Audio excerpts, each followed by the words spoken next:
Welcome to A Brit in Poland. This week I take you on a small pilgrimage around sites not too far from Kraków, utilising Travel Poland, a very useful travel company. We visited some incredible sites of holy and spiritual significance. So we went to places where the stone speaks and where silence has stories, starting at Tyniec Abbey, a very historical and bold building. We go to the Skansen and Lipowiec Castle, which gives you a nice little bit of classic history. We then go to Kalwaria Zebrzydowska, a very holy site, a very important site, and a pilgrimage site for Polish people. And we finish up in a village called Lanckorona, and this is like an artist's colony. Very similar to, say, Kazimierz Dolny, but more of a village than a nature reserve. So all in all, we have some beautiful places. Please stay tuned and enjoy. Dzień dobry and welcome to A Brit in Poland. With this channel, I travel across the country, I bring you the culture, and I show you just how amazing Poland is. So I invite you on my journey. If you want to see more, I have Facebook and Instagram profiles, which you will find links to in the description below. And if you want to really help out, you can turn to my Patreon or Patronite accounts, again in the description. Thank you very much. I hope you enjoy this video. Please like, share and subscribe. Do zobaczenia. So, as said in the intro, we are going to be exploring an area around Kraków. And we used the Travel Poland company so that my parents could enjoy a leisurely trip. But also, I would suggest that not all of these places are reachable without a car. There's always hiking, I guess, and some of them will be reachable by bus. But anyway, we start with Tyniec Abbey, and this place is a place of very strong historical significance in Poland. So we're going to talk about a legend about its foundation. So legend has it that Tyniec Abbey was founded around 1044 by King Casimir I, the restorer. There's a popular rumour that he was actually a Benedictine monk himself in France at the time, and he was called back to Poland to reclaim his throne. The Pope supposedly granted him dispensation to leave his vows and rule, and only on the condition that he would found several monasteries, with Tyniec being one of the most prominent. It adds a dramatic, almost reluctant hero backstory to the Abbey's origins.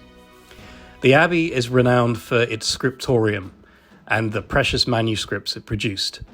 One of the most famous is the Tyniec Sacramentary, or Codex Tyniec, a lavishly illustrated manuscript from the 11th century.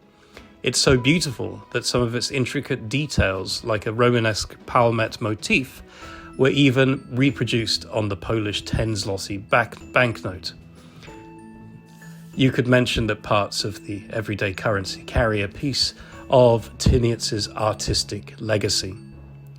However, despite its spiritual purpose, Tyniec's location on a rocky hill overlooking the Vistula made it a crucial strategic point. It was repeatedly fortified and even served as a royal border stronghold, and it was sacked by the Tatars in 1259 and later burned by the Swedes in 1656 during the deluge. But like a phoenix, it always rose again, adapting its architecture and functions, testament to its enduring importance. Now, I've given you a lot of shots of the interior of the Abbey because there are so many beautiful details that I really wanted to capture. Plus, Tyniec is maybe not the biggest site. You probably don't need more than an hour, maybe 2 hours if you're a real enthusiast to walk around. As well as the Abbey itself, which, as you can see, is beautiful, very, very wonderfully adorned.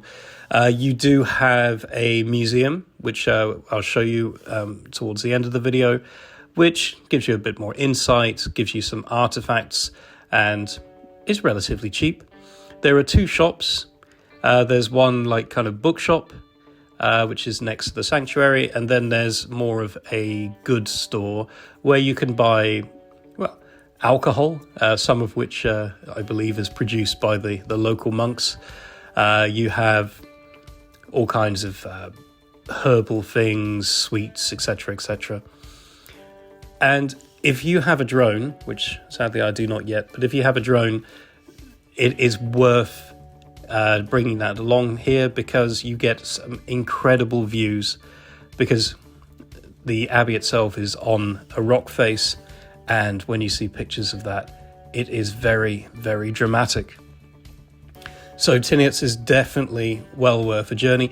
It doesn't have to cost you a thing to go there in theory, but of course donations are welcome, and the gift shop is well stocked, so I do recommend it. And the great thing is this place is definitely reachable by Kraków. If you're ambitious, you could hike there, but there are local buses that can take you there as well. So a strong start to this video. It really does highlight some of the dramatic culture and history of Poland. Here, there you go, you see the rock face. So it's quite a breathtaking, wondrous sight. And it's a place that I tried to get to a couple of times before, but always ran out of time. So I'm glad that I finally got there. And yeah, this is the added benefit of the museum. You get to see some of the historic walls and foundations of the complex. Obviously, you can't enter every building, but the ones that you can visit definitely instill this kind of wonder and magical air. And you have to love that old kind of 11th century architecture. Wonderful place. So I hope you enjoyed segment 1. We're now going to head over to our Skansen. And this place, well, what is a Skansen first of all? It's actually it's a Swedish word, which it's like a collection of old buildings, effectively.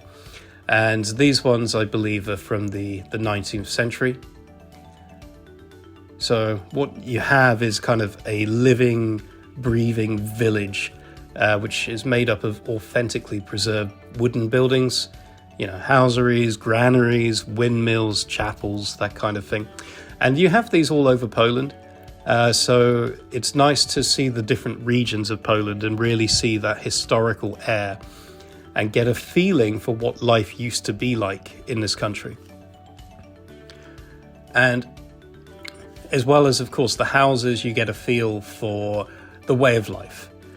So you can see farmsteads, workshops, schools, and you get to see the kind of the tools they use, the furniture they had, everyday items. And as you see in a number of the interiors, of course, a strong connection to Christianity. A lot of paintings of Jesus and the Virgin Mary, which is, very common in this kind of area. And yes, it is definitely kind of a commitment to the living history. And this place was certainly, it had its exceptions. I have actually found a Skansen, which is my favourite in Poland, which I will include in a future video, but this one was well worth the trip. You definitely got a real feel for the culture. Shame the weather couldn't have been a little bit sunnier on our day, but nonetheless, this was definitely a cool place to visit, and it is quite an extensive site. I think I was a bit faster than my parents going around this one, though they were following our guide, and I was very much keen to rush around and make sure I could get all the footage I could. But if you go with a guide, it's amazing. Like if you get a local Polish guide, then they really know so many intricate details that you just will not get. And I love this really random amphitheatre. This one doesn't have such a historical feel. It feels very modern. But I imagine during the summer they must put on quite a few productions, because when I was backstage you could see various costumes and equipment, and I just love the kind of Romanic or sort of Greco-Roman vibes to the place. This is the museum, which I have to admit, I think it was locked when I first got there. I think they let my mum in the end. But anyway. Next, we take a small hike just behind the Skansen to Lipowiec Castle. And I have my quest to try and see every castle in Poland. There are over 300, I think, in total. And this one certainly didn't disappoint. It's not too much of a trek, though me and my dad were a little bit out of breath by the time we got there. And this is known as the Bishop's Dungeon. So while many castles in Poland served as like noble residences, Lipowiec gained notoriety from the 14th to 18th century as a unique kind of prison, specifically for disobedient or rebellious clergy who had violated ecclesiastical rules, or even those accused of heresy. Imagine a medieval re-education facility for priests and monks. One famous inmate was Franciszek Stankar, who was a leading figure in the Reformation in Poland. Imprisoned there around 1550 for his Protestant views, legend says he managed to escape, possibly with the help of a prison officer's daughter, making him Lipowiec's most successful escapee. Adds to a touch of rebellion in the castle's stern history. And while often associated with the Eagle's Nest trail of castles, which protected the Polish-Silesian border, Lipowiec was more directly a Krakowian bishop's stronghold. Its imposing round tower, still visible today, was not just for defence, but also reputedly contained a terrifying dungeon, where some prisoners were lowered to starve, a grim detail contrasting its picturesque ruins today. And it was a lot of fun to walk around, actually. You know, it originates back in the 13th century. So it's not one of the oldest castles, but it's pretty old. It was relatively cheap to go inside. It had a little gift shop at the front. And yeah, you have a few stairs. If you want to go to where I am now on the top, you do need to climb a ladder, so that's perhaps not ideal for everyone. But it's really cool, and it just gives you that real. I love stone castles. This one is a kind of a mixture of brick and stone by the looks of it, but it's something a bit special, and yeah, it would probably make my top 10 within the castles I've seen so far in Poland. But then I've barely scratched the surface. I think I've probably only seen about 40 castles so far in this country, so I have a long way to go. And I hope by the end of this year I will have visited at least a handful more to add to my collection. But yeah, wonderful place. So next we are going to Kalwaria Zebrzydowska. And this site is something pretty special. I like going to these kind of complexes. So let's talk a little bit about the origins. So the entire complex owes its existence to a vision, apparently. In the early 17th century, Mikołaj Zebrzydowski, the voivode of Kraków, was looking out from his castle on the nearby Lanckorona mountain when his wife had a vision of 3 flaming crosses appearing over the nearby hills. Interpreting this as a divine sign, Mikołaj founded the monastery and began building the chapels that meticulously recreated the topography and stations of Jerusalem. It's a testament to profound religious devotion shaping an entire landscape. The site held immense personal significance for Pope John Paul II. He grew up in nearby Wadowice and frequently visited the Kalwaria as a boy and a young seminarian. He returned twice as Pope, emphasizing its importance to the Polish Catholicism. He even famously repeated his motto, "Totus tus," totally yours, here, linking his spiritual life directly to the paths he walked as a youth. You could highlight his deep personal connection of a global figure to this site. So while not a historical anecdote per se, it's worth noting the dramatic passion plays performed here during Holy Week. They are incredibly elaborate, drawing thousands of pilgrims, and are considered one of the most realistic and powerful interpretations in Europe. It's a living tradition that connects directly to the historical purpose of the Calvary. And yeah, they were in the middle of ceremonies when I went in there, so maybe I didn't quite get all of the footage I normally would of the interior. I did my best, but I certainly do not want to disrupt any religious ceremonies. So I hope you enjoy the views I was able to capture.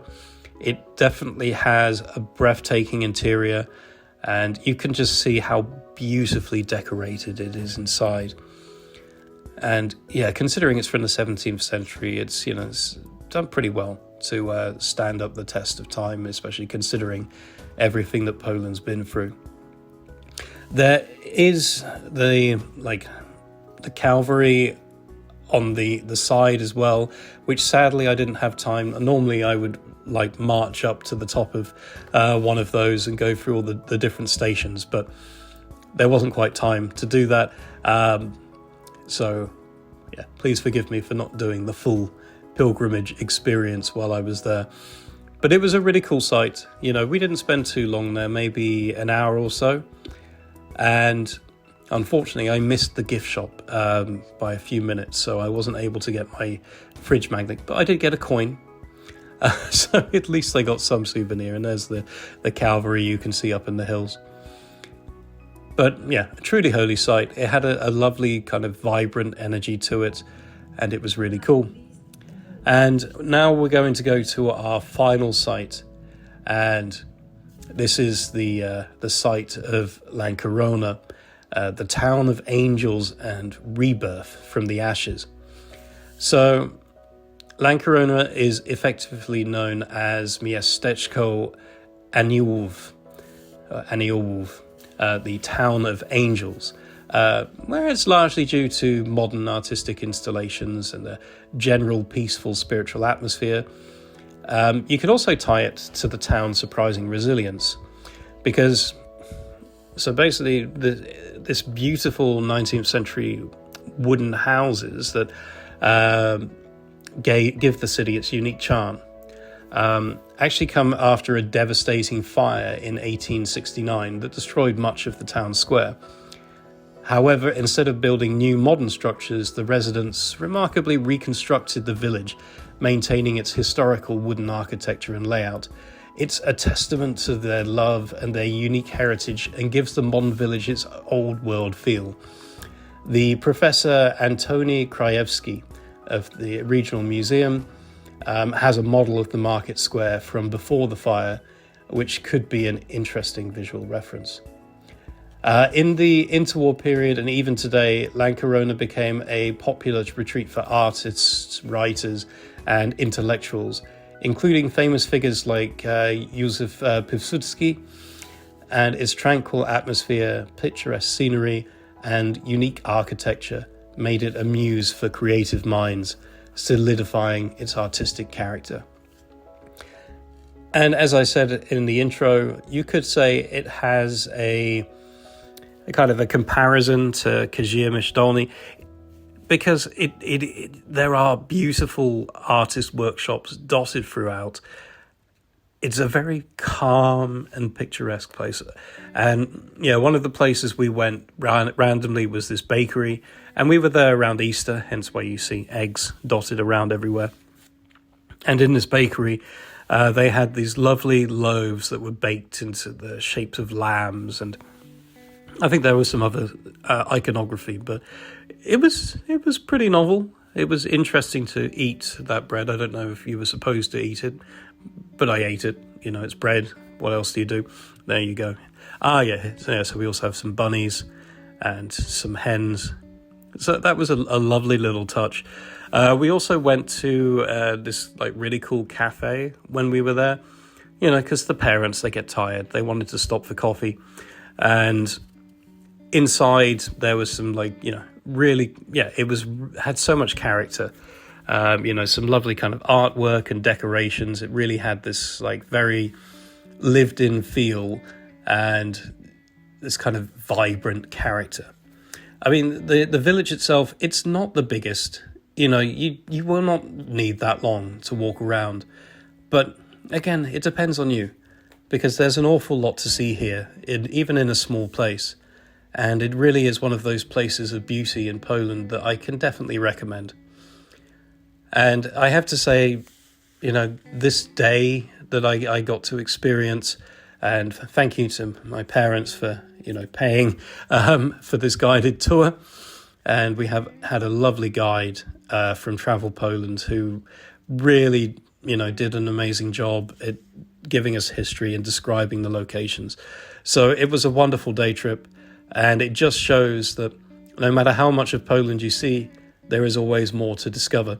But thank you very much for watching. Please like, please subscribe, and come back next week. Do zobaczenia. Pa, pa.